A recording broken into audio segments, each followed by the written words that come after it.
है। अगर गिरफ्तारी हुआ तो आपका एसोसिएशन में कितना प्रशासन है? लगभग 20,000 40,000, उससे ज्यादा नहीं। पूरा झारखंड के लोग आ जाएंगे, क्योंकि सबको मालूम है, सब देख चुके प्रशासन का रवैया कि प्रशासन कैसे बर्ताव करती है लोगों के साथ।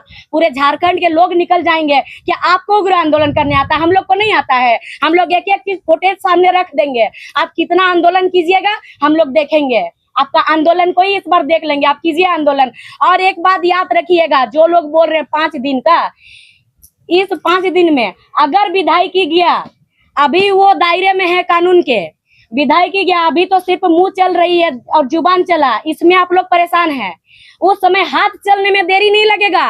लाठी सिर्फ आप ही लोगों का नहीं होता है, लाठी हमारे पास भी है, लेकिन हम लोगों ने एक दायरे पे रहते हुए काम किया है। हम लोगों ने लाठी नहीं उठाया है। जिस दिन हम लोग उठाना शुरू कर देंगे ना, उस दिन आप लोग कौन सा बिल में जाके छुप जाइएगा कोई पता नहीं, क्योंकि प्रशासन का कोई पब्लिक साथ देने वाला है नहीं, क्योंकि पब्लिक को आप लोग त्राही करके रुला के रखे हैं। आप लोग पूरा झारखंड को परेशान करके रखे हैं। आज अगर झारखंड पीछे हुआ है, बर्बाद है, तो ये प्रशासन के वजह से है। जो 90-95% प्रशासन है, इन लोगों के वजह से आज झारखंड बर्बाद है। हर चीज पे इन लोग को रिश्वत चाहिए, हर चीज पे इन लोग को कमीशन चाहिए। इन लोग का तनख्वाह पे इन लोग का पेट नहीं भरता है, इन लोग को रिश्वत चाहिए। रिश्वत दीजिएगा तो काम करेगा। कोई अगर गरीब आया है, पहले उसका पैर देखता है कि चप्पल कैसे पहना है, फिर उसका कपड़ा देखता है कैसे कपड़ा पहना है, उस हिसाब से लोग कार्रवाई करता है। अगर देखता कि कोई अमीर आदमी है, पैसा दे पाएगा, तो उसका काम तुरंत हो जाता है। वो अगर दोषी भी है ना, तो उसको निर्दोष ठहराया जाता है, और कोई निर्दोष भी है और गरीब है तो उसको दोषी ठहराया जाता है। ये है हमारे यहाँ का प्रशासन का रवैया। और अगर उन लोगों को लग रहा है कि कोई उन लोग को राजनीतिक प्रेशर दिया जा रहा, तो आप लोग खुल के सामने रखिए ना। आप लोग ऐसे पीछे वार मत कीजिए। और जिस दिन सामने हम लोग आ गए, उस दिन देख लीजिएगा, दूध का दूध और पानी का पानी हो जाएगा।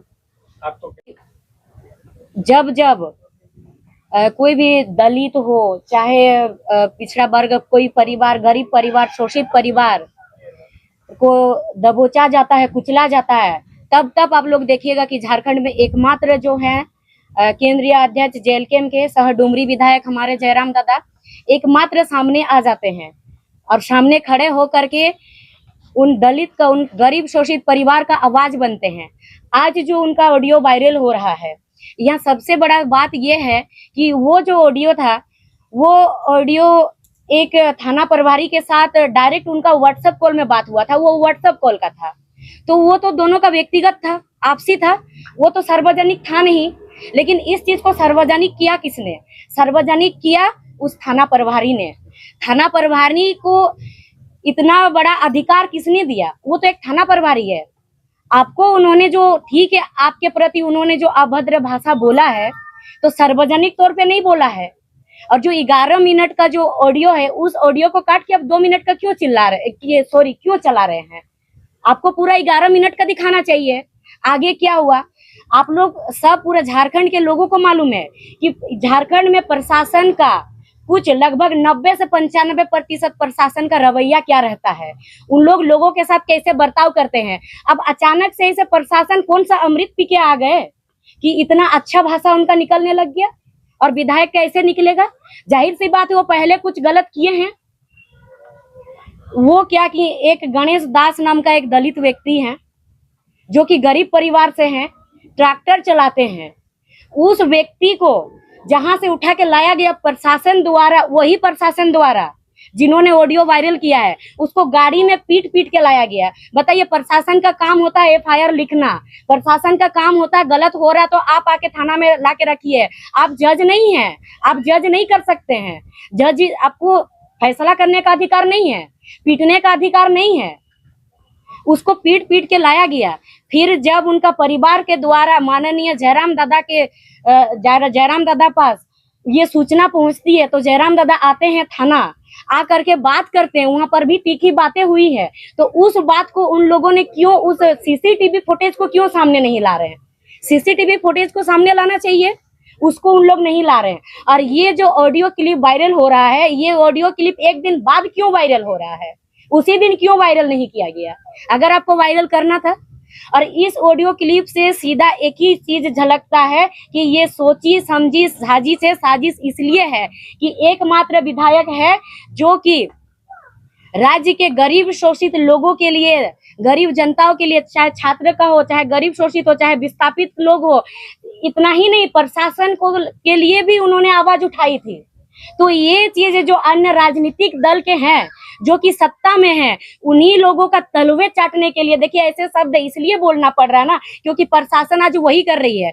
कोई एक गरीब आदमी जाए, अगर जा करके वो लोग थाना जाएंगे, FIR एक लिखवाने जाएंगे, सीधा डिमांड कर देते 20,000 या 40,000 पैसा दीजिए तब आपका FIR लिखेंगे। कहाँ जाता है आपका ईमानदारी? फिर अगर कोई मान लीजिए कोई झूठा केस किसी पे लग गया, वो जाके बोल दिया कि इस पर जांच कीजिए, बोलते कि अब पैसा दीजिए केस को वापस लेंगे। कहाँ गया आपका ईमानदारी?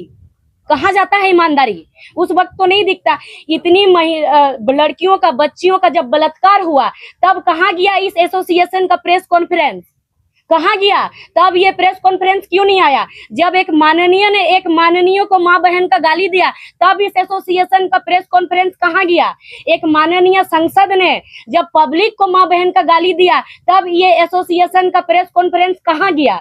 जब छात्रों को कुछ दिन पहले पुतला दहन जब हो रहा था, विशेष एक राजनीतिक दल के लोग पट्टा लेकर के छात्रों को दौड़ा दौड़ा के पीटे हैं, गाली दे दे करके। प्रशासन जब विधानसभा घेराव में गाली दे दे करके जब दौड़ा दौड़ा पीटा गया तब इस एसोसिएशन का प्रेस कॉन्फ्रेंस कहाँ गया? और हम लोग को भी मालूम है कि प्रशासन के पास डबल मोबाइल होता है। एक मोबाइल होता है जो कि उन लोग इसमें किससे बात करना है एक संवैधानिक तौर पे उसके लिए होता है, और एक होता है कि कहाँ से बालू आ रहा है, कहाँ से कोयला, इस बारे में बात करना उसके लिए अलग होता है।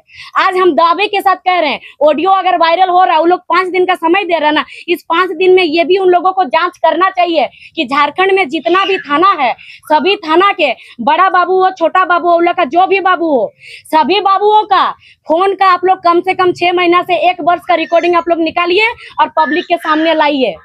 आज अगर जयराम दादा को इतना सपोर्ट पब्लिक का मिल रहा है, क्यों मिल रहा है? क्योंकि पब्लिक आज बेबस हो चुकी है इस प्रशासन से, इस भ्रष्ट प्रशासन से आज बेबस हो चुकी है। अभी प्रशासन से पब्लिक को डर लगता है, चोरों से डर नहीं लगता है, गुंडों से डर नहीं लगता, लेकिन ये जो वर्दी के आड़ पे गुंडागर्दी करते हैं, आज पब्लिक को इन लोगों से डर लग रहा है। पता है क्यों डर लग रहा है? आज जेल में भी महिला सुरक्षित नहीं है, इसका जवाबदेही कौन होगा? इसके लिए प्रेस कॉन्फ्रेंस क्यों नहीं हुआ? जब जेल में एक महिला को गर्भवती किया जाता तो इसका जिम्मेवार कौन हुआ? इसका जवाबदेही प्रशासन ने क्यों नहीं दिया? इस पर उन्होंने जांच क्यों नहीं किया? इस पर तो उन्होंने मौन है, वो चुप बैठे हैं। जगह जगह पे जो बलात्कार, अभी बलात्कार वाला बात बोले थे छोटी छोटी बच्चियों का, इन लोगों को अभी तक क्यों नहीं पकड़ा इन्होंने? क्यों इन बच्चियों के लिए उन लोगों ने, प्रशासन किस लिए है? पहले प्रशासन को बनाया इसलिए गया था अंग्रेजों द्वारा कि वो लोग, अगर गरीब लोग, अगर भारत के लोग यहाँ का जमीन जायदाद नहीं देंगे, अंग्रेजों से लड़ने आएंगे, तब अब लोग उन लोगों को रोकिएगा, उन लोग को पीटिएगा, डराइएगा, धमकाइएगा। लेकिन जब हमारा भारत आजाद हुआ तब प्रशासन को इसलिए रखा गया, पुलिस को यहाँ पर, कि भारत के लोगों का यहाँ पर कानून व्यवस्था को आप लोग सही सलामत चलाने के लिए, यहाँ पर व्यवस्था बनाए रखने के लिए। लेकिन ये प्रशासन क्या कर रही है? फिर से वही नीति इन लोग अपना रहे हैं, वही चीज कर रहे हैं जो सरकार बोल रही है। सरकार का मानते हैं आप लोग, सरकारी है, लेकिन सरकारी है तो आप लोग एक पक्ष में नहीं जा सकते हैं। अगर इन लोगों को लगता है कि जयराम दादा का गलती है, तो आज ये जयराम दादा को ये चीज बोलने में मजबूर किसने किया? कई ऐसे लोग हैं, कई ऐसे पब्लिक है जो लोग इस चीज को जुबान से बोल नहीं पाते हैं, वो चीज को आज जयराम दादा ने बोला है, तभी आज इतना लोगों ने उनका साथ दिया और इतना लोग कह रहे हैं कि सही हुआ, जैसे को तैसा जवाब मिला। समय आने पर जयराम दादा यहाँ पर सिद्धू कान्हू भी बनते हैं, समय आने पर बिरसा मुंडा भी बनते हैं, समय आने पर निर्मल महतो भी बनते हैं, समय आने पर सुभाष चंद्र बोस भी बनते हैं, समय आने पर भगत सिंह भी बनते हैं, समय आने पर गांधी जी भी बनते हैं। जैसे उनके साथ बर्ताव कीजिएगा, जैसे यहाँ के लोगों के साथ, गरीब शोषित परिवार के साथ बर्ताव कीजिएगा, जयराम दादा को उस रूप में आप लोग देखने को पाइएगा, उसी रूप में वो दिखाई देंगे। और एक बात हम बोलेंगे यहाँ पर, अभी कुछ दिन पहले बोकारो का चास का एक ऑडियो वायरल होता है। उस ऑडियो में एक लड़का को माँ बहन का गाली दिया जाता है, तो उस प्रशासन पर कार्रवाई क्यों नहीं? मतलब आप करे तो रासलीला, कोई और करे तो मतलब पब्लिक करे तो करेक्टर ढीला। पब्लिक यही चीज अगर कर दे रही है तो आप लोग को दिक्कत हो रहा है क्या? संवैधानिक इसको तौर तरीके से चलाने के लिए सिर्फ जनप्रतिनिधि ठिका लेके रखे हैं क्या? जो संविधान पे, प्रशासन भी तो संविधान के दायरे पे आते हैं, तो उनके लिए क्या उनको अधिकार दिया गया? अगर दिया गया तो किसने दिया है? उन लोगों को माँ बहन गाली देने का अधिकार किसने दिया है? प्रशासन को। पहले प्रशासन का पर कार्रवाई होना चाहिए।